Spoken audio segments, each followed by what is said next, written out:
The scene opens in a suffocating silence, broken only by the sound of heavy breathing and the drip of a faucet. Naomi Carter is on the floor of a darkened classroom, her body coiled like a shield over 6-year-old Seo Yeon. Above them, a thug with a jagged scar and a raised fist sneers, ready to strike a woman who has nothing but a plastic ruler to defend herself. Then, the world explodes. The heavy oak door doesn't just open, it shatters, the wood splintering as if struck by a battering ram. Standing in the dust is a silhouette of pure, frozen malice, Kang Moo-seok. He is motionless, an immaculate black statue in a $5,000 suit, his eyes flat and devoid of humanity. The thugs freeze, the air in the room turning to ice. But it's the voice of the little girl that cuts through the terror. Looking at the man who controls the city's shadows, she whispers with a heartbreaking, hollow familiarity, "Daddy, are you here to kill my teacher, too?" In one sentence, the power dynamic flips.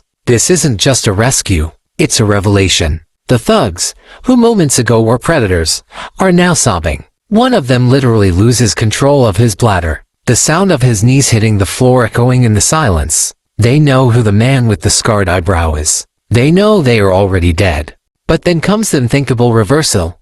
Moo-seok doesn't pull a weapon. He doesn't even look at the criminals. He walks past them as if they are furniture, mere trash waiting to be collected. With a precision that is terrifying, he kneels. The sharp glass shards of the shattered door pierce his expensive trousers. But he doesn't flinch. He reaches out. Naomi flinches, expecting a blow, but instead, she feels the cool, soft touch of a silk handkerchief. With shaking hands, the most feared man in Seoul begins to gently wipe the blood from Naomi's knuckles, blood she shed to protect his daughter. In the Seoul underworld, Kang Moo-seok's touch is a death sentence. But today, he is kneeling in the dirt for a woman he doesn't even know. Why was the king of the Mafia hiding his only heir in a public classroom? And what is he about to do to the men who made his daughter's teacher bleed? Stay tuned, because the real nightmare hasn't even started yet.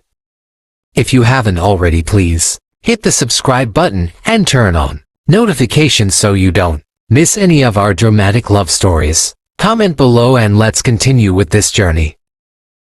The fluorescent lights of Maple Leaf International School always seemed to hum a little louder in the late afternoon, a buzzing reminder of the silence that filled classroom for B.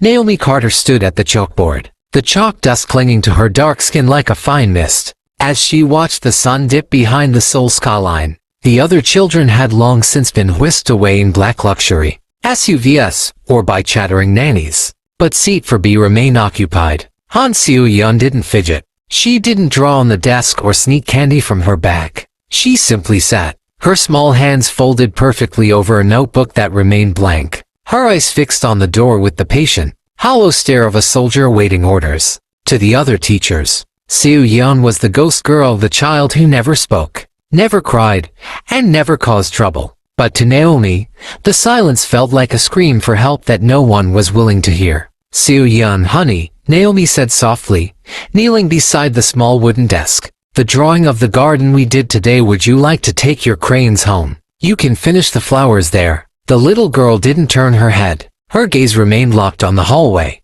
"I don't have flowers at home," she whispered. Her voice was so thin, so brittle, that Naomi felt a physical ache in her chest. It was the first time the child had spoken more than a single word in 3 months. "Everyone has flowers, or at least a window to see them," Naomi tried to joke, but the girl's stillness killed the smile on her face. "My house has no windows," Seo-yeon replied. "Only walls, and the men who stand by them." Naomi felt a cold shiver crawl down her spine. She had spent a decade teaching in inner-city Chicago before moving to Korea, and she knew the look of a child who lived in fear, but this was different. This wasn't the chaotic fear of poverty or neglect. This was the cold, organized fear of a bird kept in a gilded cage, determined to find a way to reach the person responsible for this child. Naomi waited until Seo-yeon was finally picked up by a driver who didn't even look her in the eye. Once the school was empty, Naomi retreated to the administrative office,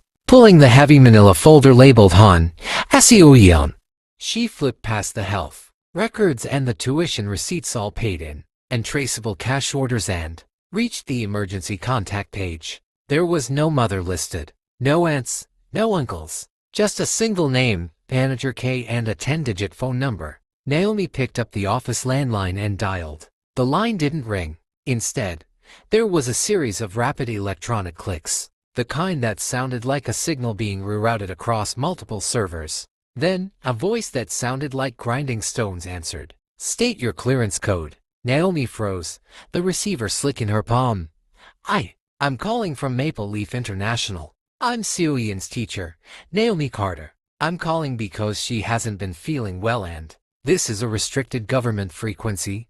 The voice interrupted, flat and devoid of any human inflection. "You have dialed a Tier 1 secure line. Hang up and remain at your current location. An intercept team has been notified of this breach." The line went dead with a final, chilling snap. Naomi stared at the handset, her heart hammering against her ribs like a trapped bird. Government. This was an international kindergarten, not a spy agency. She looked back at the file, her eyes narrowing as she noticed a faint watermark on the back of the contact. She'd a small, stylized vulture clutching a broken sword. She didn't know then that she had just poked a hole in the veil of the most dangerous secret in South Korea. She didn't know that Manager K wasn't a bureaucrat, but a handler for the most feared man in the underworld. All she knew was that Seo-Yeon didn't have flowers at home, and that whoever was protecting her was more interested in codes than the girl's well-being. Naomi tucked the file back into the cabinet, her hands shaking. She looked out the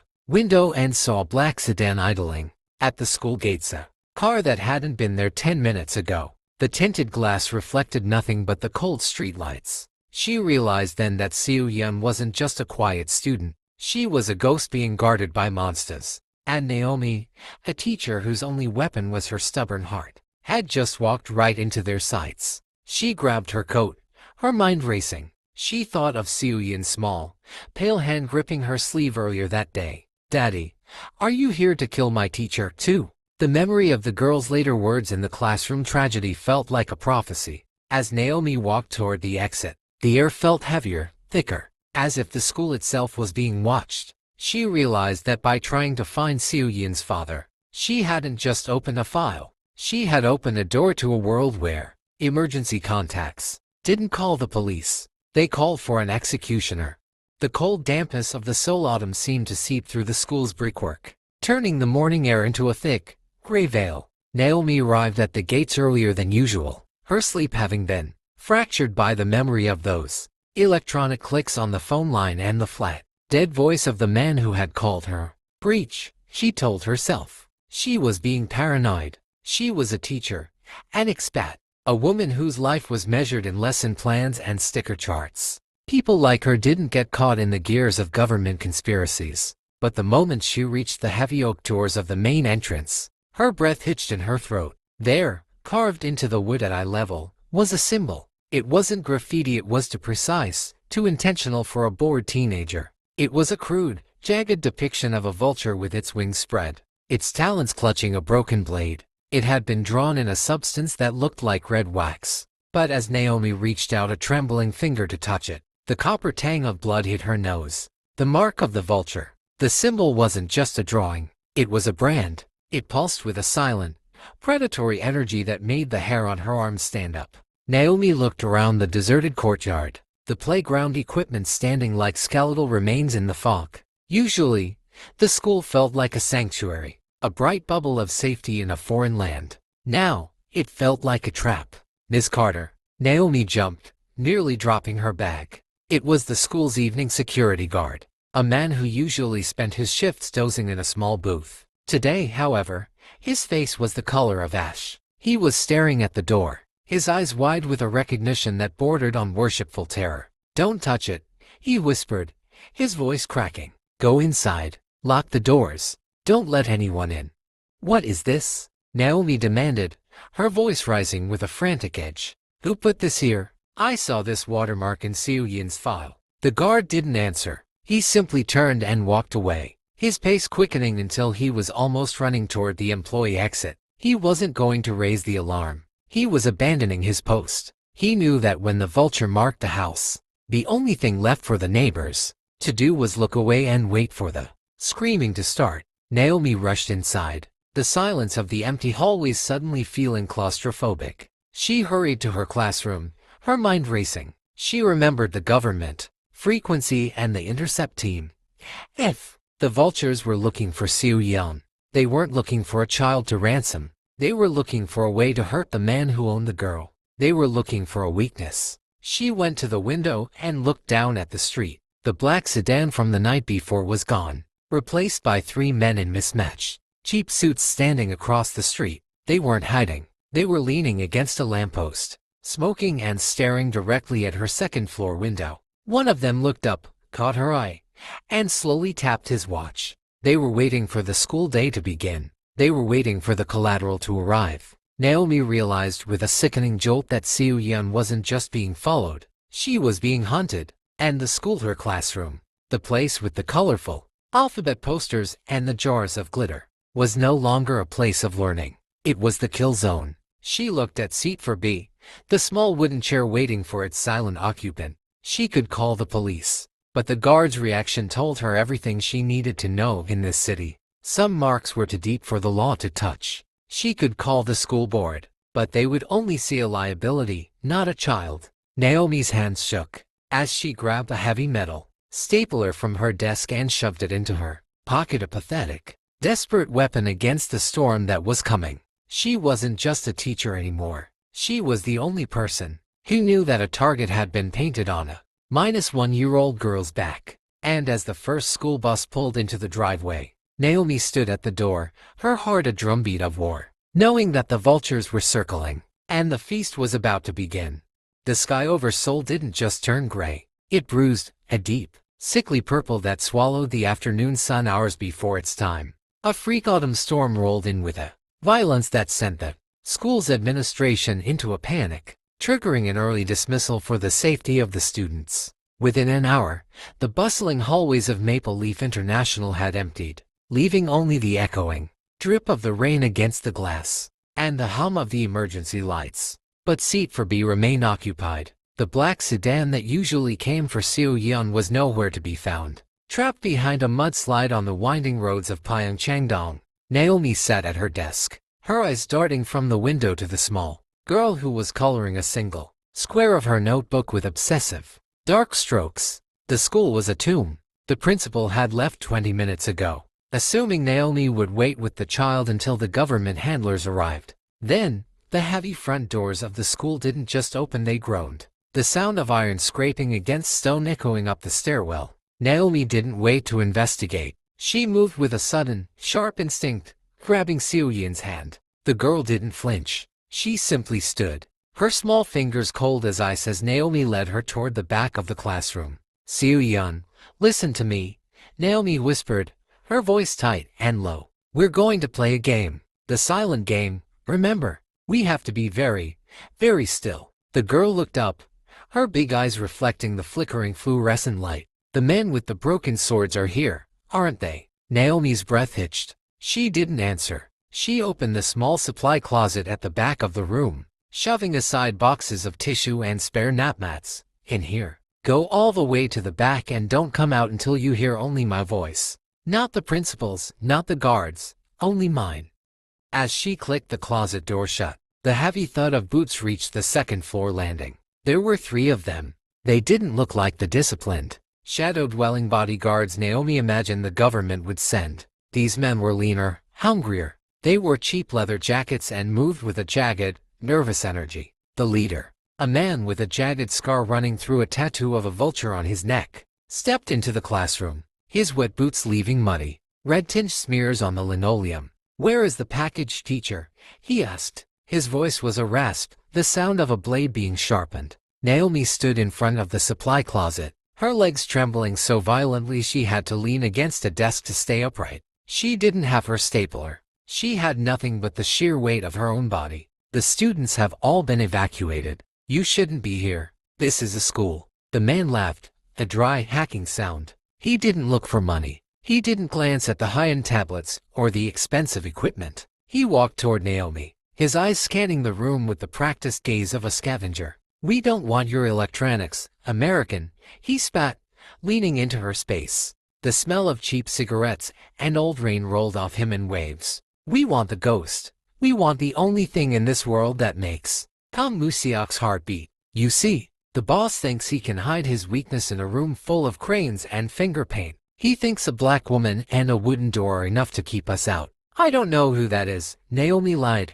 her voice cracking. The man reached out, his hand wrapping around Naomi's throat with terrifying speed. He didn't squeeze, not yet, but the threat was there, a cold, heavy promise of violence. Kam Museok is a god who forgot he was mortal, and we are the ones who are going to remind him. Now, move away from the door, or I'll start by taking the eyes you used to look at her. Naomi looked him dead in the eye, the fear in her chest turning into a hard, cold knot of defiance. She thought of the little girl in the closet who had no flowers at home. She thought of the silence of seat for B. There is no child here, Naomi whispered. The man's eyes narrowed, his grip tightening. Then you're dying for a ghost. Suits me. He raised his other hand, a heavy, blunt fist, and Naomi closed her eyes, bracing for the impact. She didn't move. She didn't step aside. She stood her ground in the path of the storm, a lone protector in a world of monsters.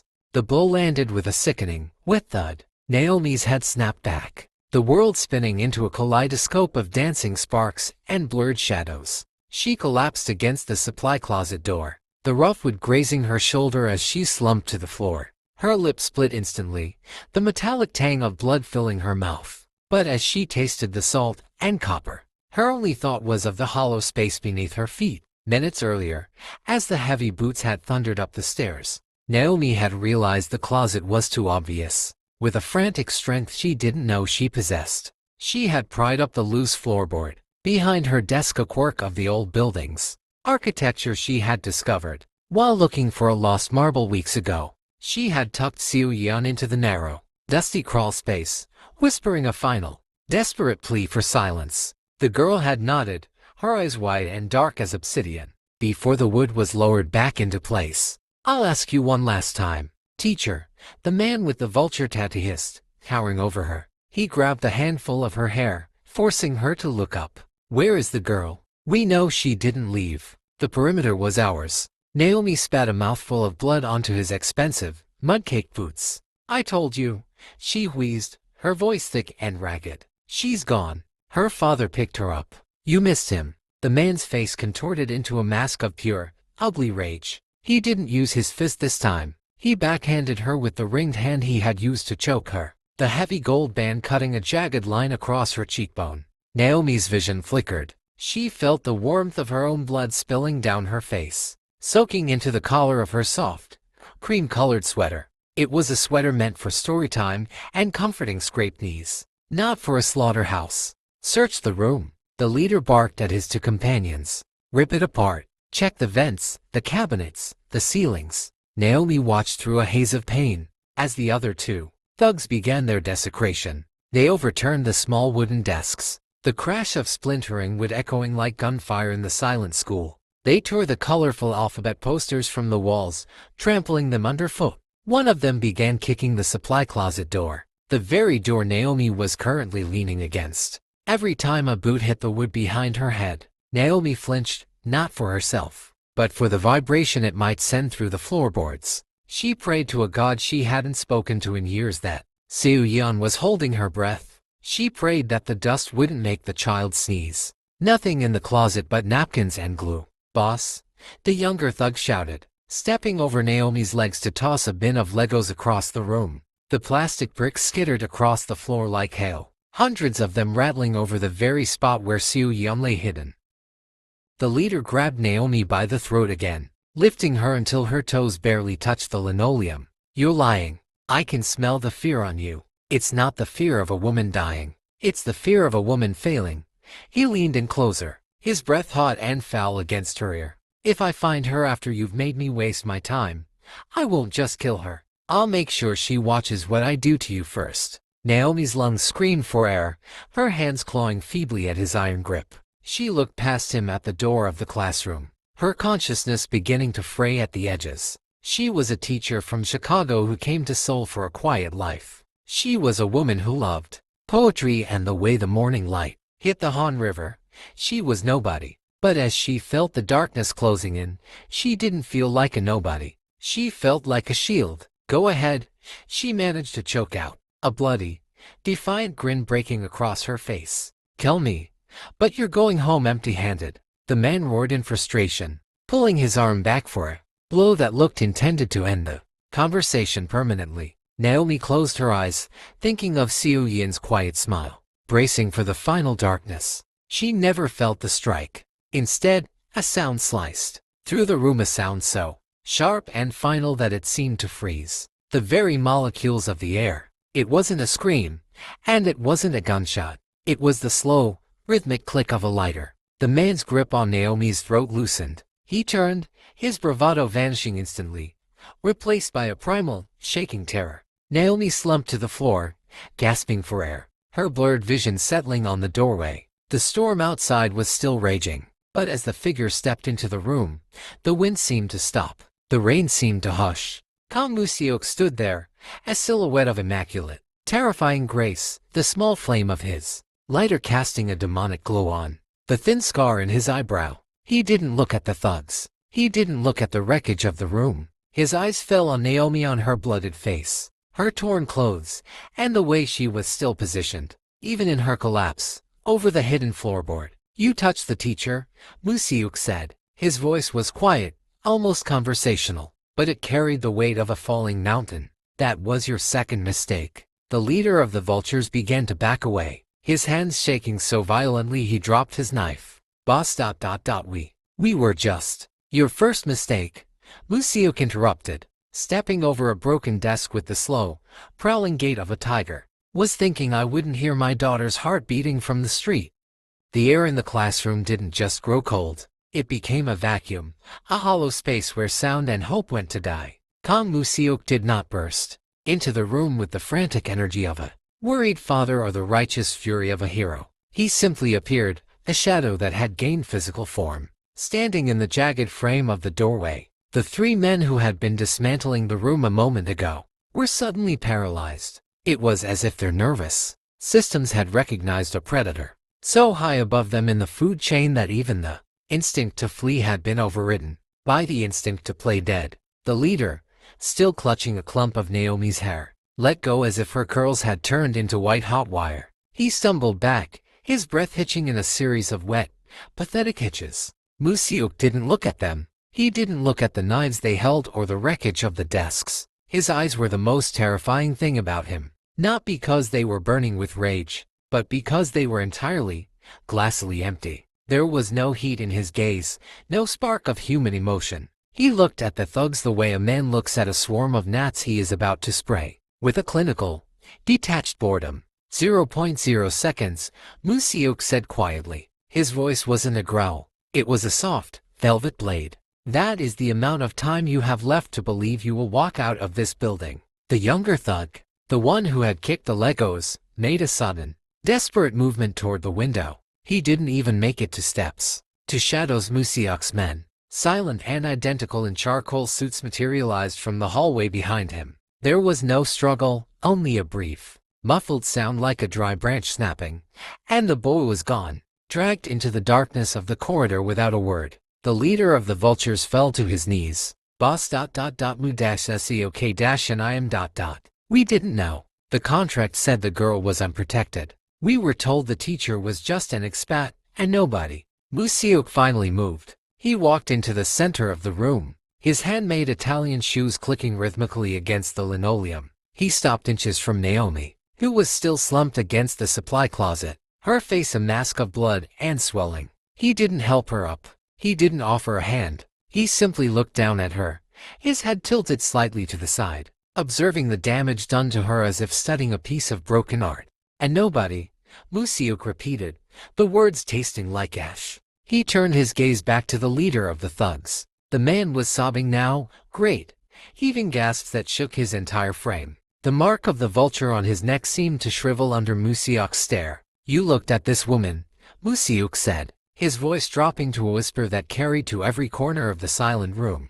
"And you saw a target. You looked at my daughter's sanctuary, and you saw a playground. But when I look at her... double quotes." He paused, his eyes finally flickering with the smallest, deadliest spark of recognition. Double quotes. "I see the only person in this city who was willing to bleed for a Han without asking for a price." Musiok reached into his breast pocket and pulled out a silk handkerchief, pristine and white. He didn't throw it. He didn't use it. He simply let it drop. As the fabric drifted through the air like a falling leaf, it seemed to signal the end of the world. Kill them, Musiok said to the empty air, but do not let their blood touch the floorboards. My daughter has to sleep here tomorrow. Before the screams could truly begin, Musiok turned his back on the violence. He didn't flinch at the wet thuds or the frantic, truncated pleas for mercy. He stepped toward Naomi, his shadow falling over her like a heavy velvet cloak. The atmosphere in the room hadn't just changed. It had been executed and replaced by something ancient and absolute. Naomi looked up through her one good eye, her heart hammering against her ribs. She had saved the girl from the vultures, but as she looked into the empty, bottomless eyes of calm Musiok, she realized the storm hadn't passed. The eye of the hurricane had simply arrived, and it was kneeling down to meet her. The screams in the hallway had been silenced with a clinical, terrifying efficiency, leaving the classroom in a state of unnatural, heavy quiet. The air was thick with the scent of ozone from the storm and the metallic tang of Naomi's blood. She remained on the floor, her back against the supply closet, her breath coming in ragged, shallow hitches. She watched through a haze of pain as the man the world called a monster, the man whose very name made the powerful tremble, loomed over her. Calm. Musiok stood amidst the wreckage of the childhood sanctuary he had funded in secret. His eyes, previously as empty as a winter sky, now tracked the path of the blood as it trickled down Naomi's chin and stained her sweater. He looked at the bruised skin, the split lip, and the way her fingers were still dug into the linoleum, anchoring herself over the hidden floorboard. Then, the unthinkable happened. Musiok didn't reach for his weapon. He didn't signal his men to clear the room. Instead, he shifted his weight, the fabric of his suit trousers straining as he lowered himself. Slowly, with a deliberate, agonizing grace, the king of Seoul's underworld sank to one knee in the shards of glass and discarded crayons. He didn't look at the floorboard where his daughter lay. He didn't look at the door. He looked directly into Naomi's eyes, his head bowing low, a gesture of profound, absolute submission that no living person had ever witnessed from him. It was a bow not of a parent to a teacher, but of a vassal to a queen. Musiok, Naomi gasped, the name a jagged stone in her throat. She tried to pull back, but there was nowhere to go. Don't move, he whispered. His voice was no longer a blade. It was a low, vibrating chord of reverence. He reached out, his hand steady and large, and gently cupped the side of her face that hadn't been struck. His thumb traced the line of her jaw, with a tenderness that felt more dangerous than his violence. You are a stranger to this land. You owe my bloodline nothing. Yet, you chose to be the wall when the wolves came. Naomi's eyes welled with tears, the adrenaline finally ebbing away to leave only raw, pulsing exhaustion. She's just a little girl, she whispered. She shouldn't have to see this. Musiok's grip tightened almost imperceptibly, his eyes darkening until they were as black as the ink on his soul. She didn't see it because you took the blow meant for her. You bled for what was mine, Naomi Carter. He leaned closer, his forehead nearly touching hers, the scent of expensive sandalwood and cold rain enveloping her. The atmosphere in the room felt as though it were vibrating, the sheer weight of his vow pressing down on the walls. Now, he murmured, his breath hot against her skin, the city will bleed for you. From this moment, your shadow is my shadow. Anyone who looks at you with malice will lose their eyes. Anyone who speaks your name in a whisper will lose their tongue. You are no longer a teacher in a foreign city. You are the honor of the Han family. Naomi shivered, not from cold, but from the terrifying realization that she had been claimed by a ghost. She had saved the child, but in doing so, she had bound herself to the man who ruled the dark. Musiok stayed there for a long moment, kneeling in the dirt and the debris, a king paying tribute at a humble altar. Finally, he straightened his back. But he didn't stand. He tapped twice on the floorboard Naomi was guarding. Seo-yeon, he said, his voice transforming into something soft, something a father would use. The storm has passed. Your protector has won. You can come out now. The wood creaked, and slowly, the floorboard lifted. A small, dust-covered hand appeared, followed by the wide, searching eyes of the little girl. She looked at her father, then at Naomi's battered face. Without a word, Seo-yeon crawled out of the darkness and threw her small arms around Naomi's neck. burying her face in the teacher's blood-stained sweater. Museok watched them, his face a mask of stone, but his hand remained resting on Naomi's shoulder silent. Iron promised that the world was about to change. He had come to the school to find a weakness. But as he looked at the black woman who had refused to break, he realized he had found the only strength he ever truly needed. The silence that followed Museok's vow was not a natural quiet. It was the clinical, absolute stillness of an operating room. In the periphery of Naomi's vision, the world moved like a film with the sound stripped away. The charcoal-suited men who had appeared in the doorway moved through the wreckage of the classroom with the fluid grace of ghosts. There were no shouts of protest, no scuffle of shoes, and no further pleas for mercy. The vultures were simply being erased. One shadow hoisted a limp body over a shoulder, as if it were nothing more than a discarded rug. Another worked with a handheld vacuum and a chemical spray, erasing the muddy boot prints and the copper-scented smears from the linoleum. They moved in a synchronized dance of invisibility, dismantling the evidence of the struggle while Seo Yeon clung to Naomi's neck, her small face buried in the crook of the teacher's shoulder. Museok ignored the carnage behind him. He remained in his kneeling position, his eyes locked on Naomi with an intensity that made the air feel thin. It was as if the men being dragged out of the room didn't exist, as if the violence that had just occurred was merely a background hum to the only thing that mattered. The woman bleeding in front of him. "You're shaking," he observed. His voice was a soft, resonant low that seemed to vibrate through the floorboards. He reached out and, with a precision that was terrifyingly gentle, tucked a stray, blood-matted curl behind her ear. "I am fine," Naomi whispered, though her teeth were chattering so hard she could barely form the words. She looked past him,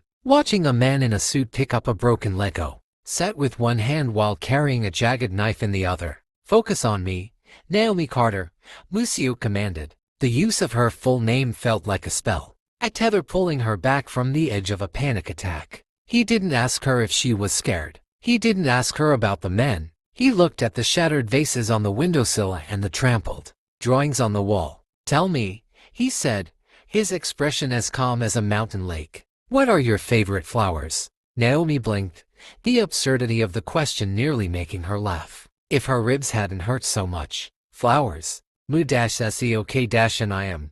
They are taking those men away." "The men are gone," he replied, his voice a soothing, rhythmic balm. "They never existed. They are a mistake that has been corrected. What I am asking you is about the beauty you try to bring to this room. You told my daughter you didn't have flowers at home. I would like to know which ones I should plant in the garden you will see from your window tomorrow." Naomi looked at him, truly looked at him, and realized he wasn't being flippant. This was his way of reordering her world, of replacing the trauma with a tribute. He was forcing her to look past the blood and into a future he was already building for her.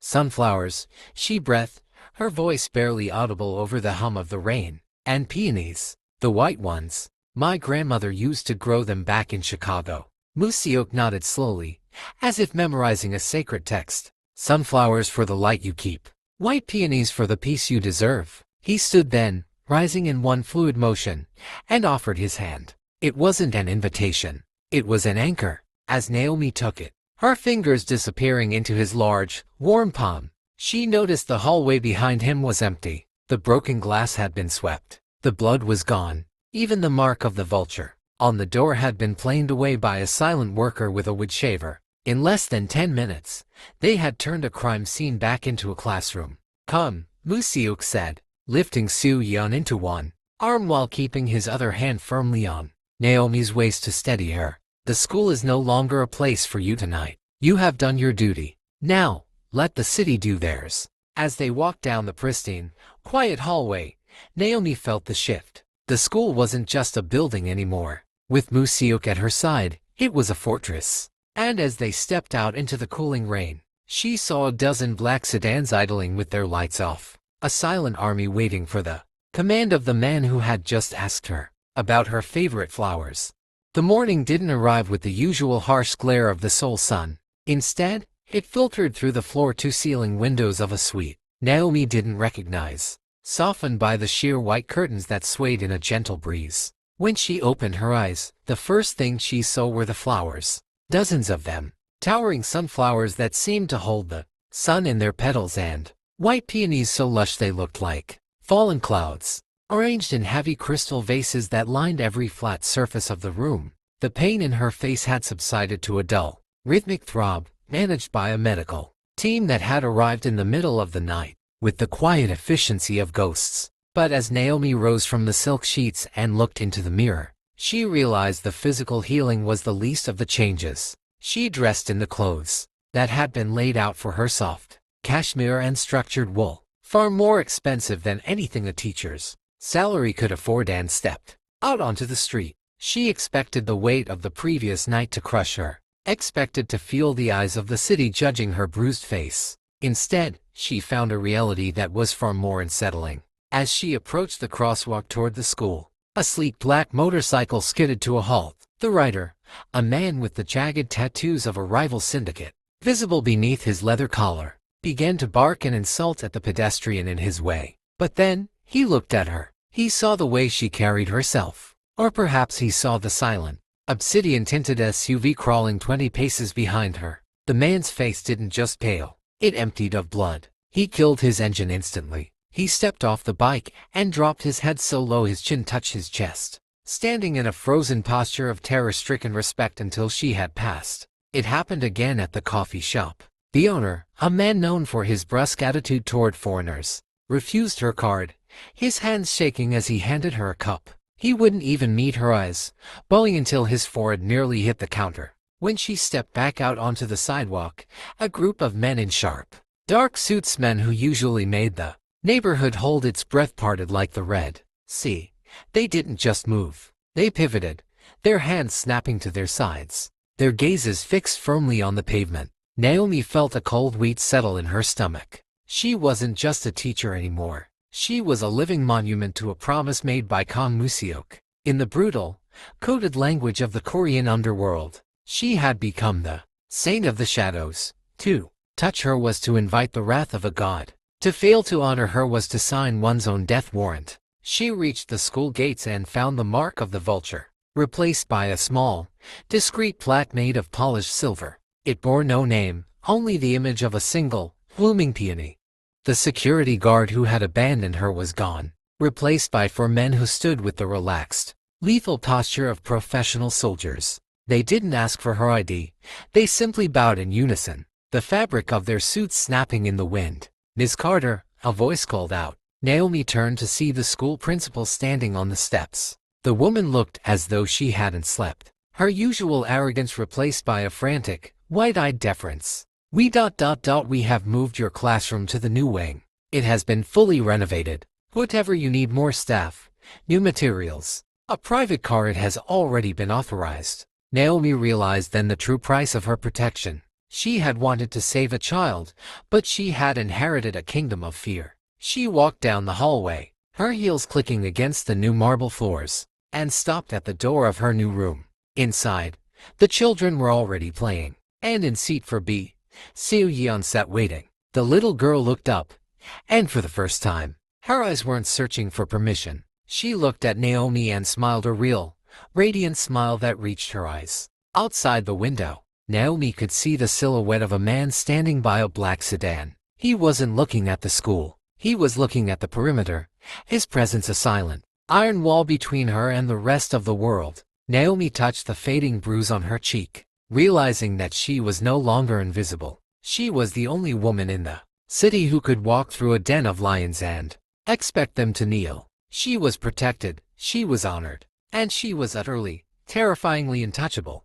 The winter snow began to fall over Seoul, dusting the city in a quiet, pristine white that felt like a fresh beginning. The new rule had settled over the neighborhood, not with a hammer, but with a profound, watchful silence. The elite school had been transformed. The old, creaky hallways were gone, replaced by a billionaire-funded wing of glass and light, where the walls were reinforced with steel and the playground was guarded by men whose eyes never left the horizon. But inside, the atmosphere was anything but cold. Naomi stood by the floor-to-ceiling windows of her new classroom, watching the snowflakes dance. The room was a masterpiece of warm, thick rugs, soft yellow lamps, and shelves overflowing with books that smelled of ink and adventure.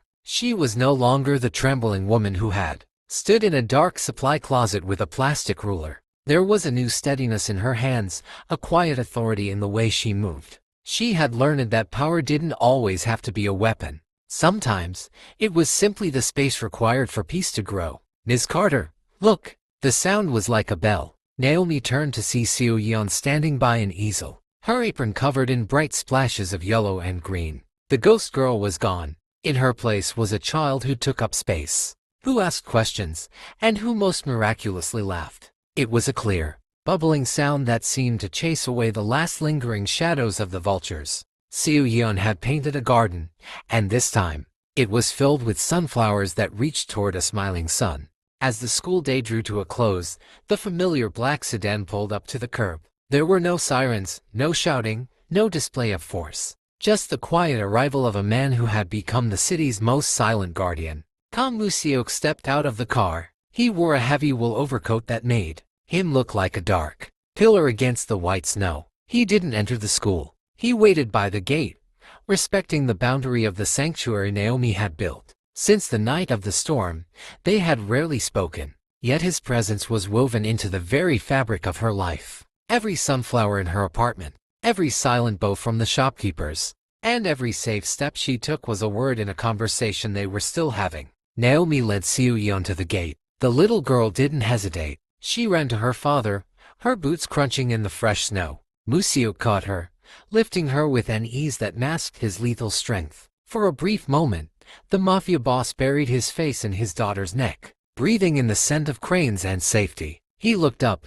his gaze meeting Naomi's across the short distance. The empty, glassy stare that had once terrified her was gone, replaced by a deep, simmering respect. He saw the teacher who hadn't blinked when death was an inch from her face. He saw the woman who had taught a monster's daughter how to be a child again. "The flowers in the courtyard are beginning to bud," Moo-seok said, his voice carrying through the crisp air. It was a simple observation, but between them, it was an admission. "They'll be beautiful by spring," Naomi replied, stepping forward until she was just a few feet away. She didn't flinch as his security team tightened their perimeter. She looked at the man who ruled the underworld and saw a father who had finally found a way home. "Thank you, Moo-seok, for everything." Moo-seok inclined his head, not the deep bow of submission he had given her in the wreckage of the old classroom, but a tilt of the head between equals.